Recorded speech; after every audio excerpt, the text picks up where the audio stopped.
எல்லாருக்கும் வணக்கம். இப்போ நான் சமைக்க போகிறது அவசர சிக்கன். இந்த வீடியோ உங்களுக்கு போடுறேன்னு சொல்லியிருந்தேன், அதுக்காக எடுத்திருக்கேன்.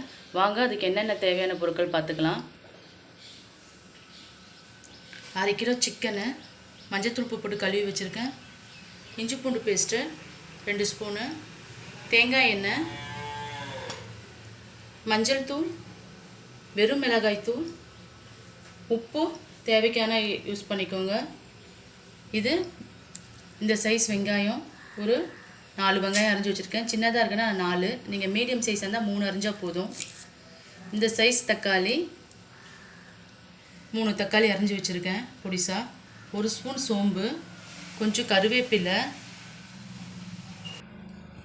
தனியாத்தூள் 2 ஸ்பூன். இப்போ செய்முறையை பார்த்தலாம். அடுப்பு பற்ற வச்சுக்கிறேன். Full flame. குக்கர் அடுப்பில் வச்சுக்கலாம். சிக்கனில் மிளகுத்தூளும் கொஞ்சம் உப்பும் போட்டு மிக்ஸ் பண்ணி வச்சுக்கலாம். ஏன்னா அப்போ தான் அந்த நீச்சி ஸ்மெல் அடிக்காது. உப்பு சும்மா கொஞ்சமாக போட்டுக்கோங்க. இதை மிக்ஸ் பண்ணிக்கலாம். உப்பு மிளகுத்தூள் போட்டு வச்சுருக்கோம். அதோட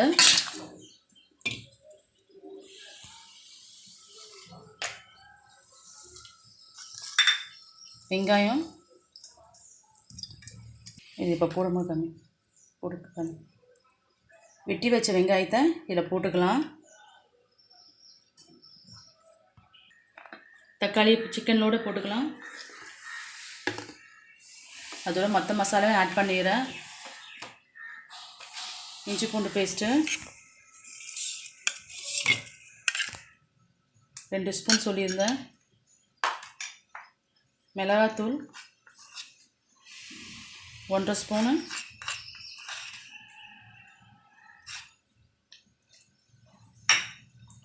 மஞ்சள் தூள்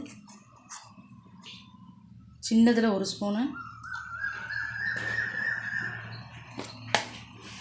மிளகாத்தூள் எடுத்த ஸ்பூன்லேயே தனியாத்தூள் 2 ஸ்பூனு,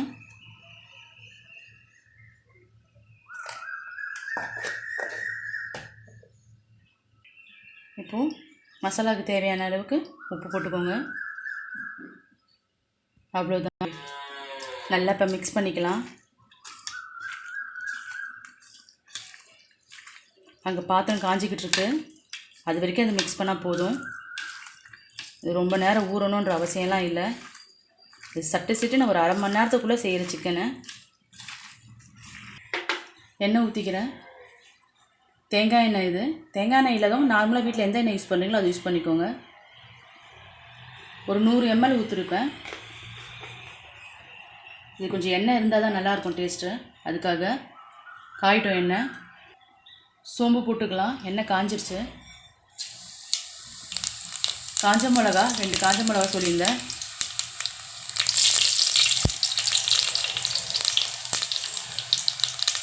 கருவேப்பிலை. அவ்வளோதான். கருவேப்பிலை. இப்போ நம்ம சிக்கனை போட்டுக்கலாம். எல்லா மசாலாவும் இதிலே ஆட் பண்ணிட்டோம். இதை நம்ம எதுவும் போட வேண்டிய அவசியம் இல்லை.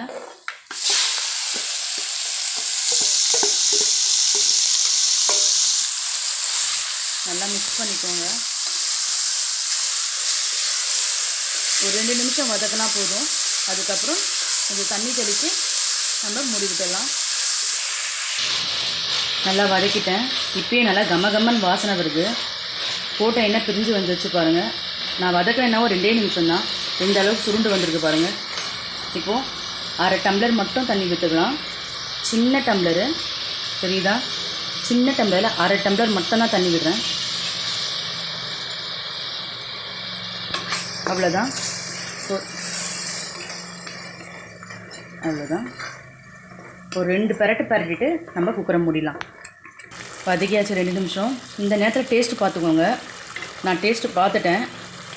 உப்பு காரம் எல்லாமே பர்ஃபெக்டாக இருக்குது. உங்களுக்கு தேவைப்பட்டால் கொஞ்சம் உப்பு வேணால் ஆட் பண்ணிக்கோங்க. இப்போ மூடி போட்டுடலாம். நிஜமாக வாசனை அவ்வளோ கம்மன்னு வருதுங்க. நீங்கள் ஒரு வாட்டி செஞ்சு பாருங்கள். நான் சொன்ன மெத்தடில் அதே அளவுகளோட நல்லா ஆவி வந்துடுச்சு. விசில் போட்டுடுறேன்.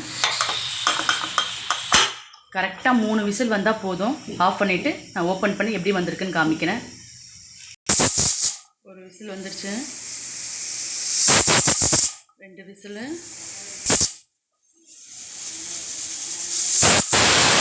3 விசில் வந்துடுச்சு. இப்போ ஓப்பன் பண்ணி பார்த்துடலாம். ஆஃப் பண்ணிவிட்டேன்.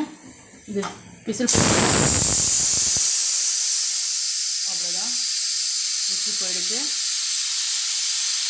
ப்ரெஷர் அடங்கிச்சு, எடுத்துடலாம். நான் இப்போ ஓப்பன் பண்ணி காமிக்கிறேன். வாங்க, எவ்வளோ சூப்பராக வந்திருக்கு பாருங்கள். எண்ணெய் பிரிஞ்சு வந்து கிரேவியோட சிக்கன் ஊட்டி அருமையாக வந்திருக்கு.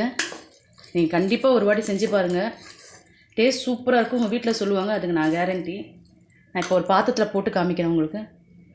வச்சுக்கலாம். அவ்வளோதான், பாத்திரத்தில் மாற்றிட்டேன். ஃபைனலாக கருவேப்பிலை மட்டும் தூவிக்கலாம். இந்த டிஷ்ஷு கொத்தமல்லி போடவே வேண்டாம், ஃபுல்லாக கருவேப்பிலை மட்டும்தான். நான் இப்போ டேஸ்ட் பார்த்து உங்களுக்கு சொல்கிறேன். ஒரு பீஸ் எடுத்துக்கிட்டேன் கிரேவியோட. நான் சாப்பிட்டு காட்டுறேன். நல்லா வெந்திருக்கு, நான் சாப்பிட்டு காட்டுறேன்.